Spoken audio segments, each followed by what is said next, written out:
पनवेल, नवी मुंबई, रायगड परिसरातील बातम्या पाहण्यासाठी आमच्या मी साक्षीदार या यूट्यूब चॅनलला सबस्क्राईब करा। पनवेल महानगरपालिकेच्या निवडणुकीत प्रभाग क्रमांक 7 मधून महाविकास आघाडीचे अधिकृत उमेदवार म्हणून सुदाम गोकुळ पाटील, विद्या मंगल गायकवाड, ॲडव्होकेट वीणा आत्माराम पाटील, प्रदीप केसरीनाथ ठाकूर हे निवडणूक लढवत आहेत। 3 जानेवारी रोजी त्यांच्या प्रचाराचा शुभारंभ करण्यात आला। यावेळी मोठ्या संख्येने प्रचार रॅली काढण्यात आली होती। या प्रचार रॅलीमध्ये मोठ्या संख्येने ज्येष्ठ नागरिक, महिला, पुरुष सहभागी झाले होते। हजारो नागरिकांनी या प्रचार रॅलीत सहभाग घेतला। यावेळी आंबेडकर नगर, रोडपाली, हनुमान मंदिर, राम मंदिर, sector 17, sector 20, Ambika sweet, sector 13, sector 14, Maharashtra school, gurdwara, Carmel school, IDBI bank, CIDCO office, Shani मंदिर, कळंबोली या ठिकाणी या रॅलीची सांगता करण्यात आली। यावेळी महाविकास आघाडीच्या उमेदवारांना विजयी करा या घोषणांनी परिसर दणाणून सोडला होता।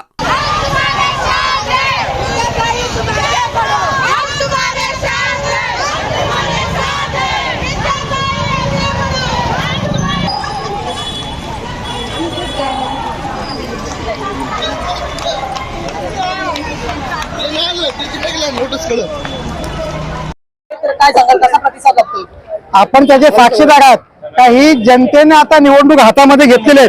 आम्ही फक्त चेहरे आहोत, जनता ही निवडणूक लढवणार आहे आणि जनतेचा उत्तम प्रतिसाद बघितला।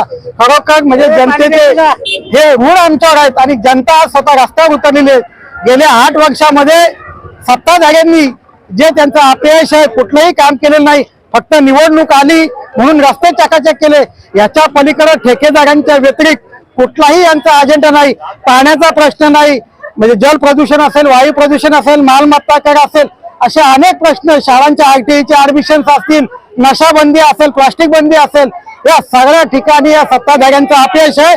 आणि आता हे अपयश जर झाकून काढायचं असेल तर या नागरिकांनी आता ही निवडणूक हातामध्ये घेतलेली आहे आणि फक्त निमित्त मात्र आम्ही आहोत आणि त्याच्यामुळे या जनतेचे मानावर तेवढे आभार कमीच आहे। प्रचार रॅली काढलेली आहे, मोठ्या संख्येने महिला असतील, ज्येष्ठ नागरिक असतील, पुरुष या रॅलीमध्ये सहभागी झालेले आहेत। काय विश्वास वाटतो? त्या जनतेला एक विश्वास आहे का जे आम्ही उमेदवार दिलेले आहेत हे दिलेला शब्द पाळणार आहेत। त्याच्यामुळे त्यांचा ह्या उमेदवारांवर विश्वास आहे आणि तो त्यांचा असलेला विश्वास नक्कीच येणाऱ्या काळामध्ये आम्ही 4ही उमेदवार सार्थ ठरवल्याशिवाय आणि तो सार्थ ठरवणार याच्यामध्ये आम्हाला पूर्ण विश्वास आहे। नवी मुंबई विमानतळाला दिवा पाटलांचं नाव अद्याप देखील दिलेलं नाही। केंद्रात आणि राज्यात सत्ता आहे, तर हे नामांतरण न झाल्यामुळे त्याचा फटका महायुतीला बसेल का? 100% ज्या दिवशी महाविकास आघाडी सरकार सत्तेवरून पाय उतार झाली त्याच दिवसापासून भाजपचे सगळे बोर्ड घेवडे पाठीमागे आलेले आहेत आणि दिबांचा नावाचा वापर करून जे आंदोलनं केली, भूमिपुत्रांना इथे रस्त्यावर आणले, परंतु त्याच भूमिपुत्रांना आता त्यांनी रस्त्यावर आणून सोडलेलं आहे आणि आता भूमिपुत्रांमध्ये यांच्याविषयी तीव्र नाराजी आहे आणि नक्कीच त्याचा तोटा त्यांना सहन करावा लागेल। आपण कोणते असे विशेष मुद्दे आहेत जे घेऊन या निवडणुकीत उतरला आहात? सर्वप्रथम मालमत्ता कर, प्रॉपर्टी कार्ड, पाणी, जल प्रदूषण, वायू प्रदूषण, अवजड वाहने, नशा, जे ड्रग्स, आज नवीन पिढी ड्रग्सच्या आहारी चाललेले, प्लास्टिकचा सगळाच वापर चाललेला आहे।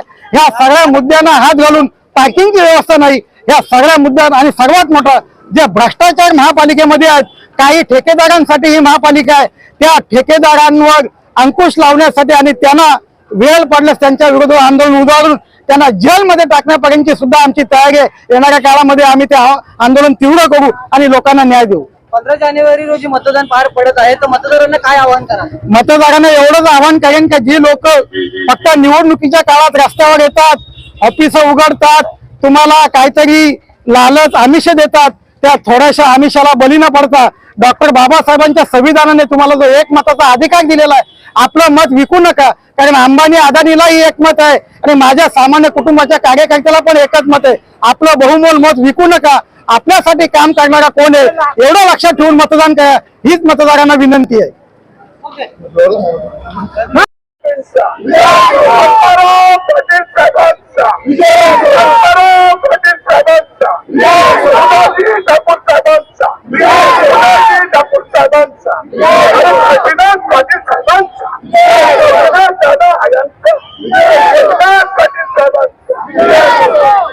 प्रभाग क्रमांक 7 बहिणींचा, क्रमांक 7च्या माझ्या बहिणींचा, माझ्या लाडक्या मुलींचा, माझ्या लाडक्या लेकींचा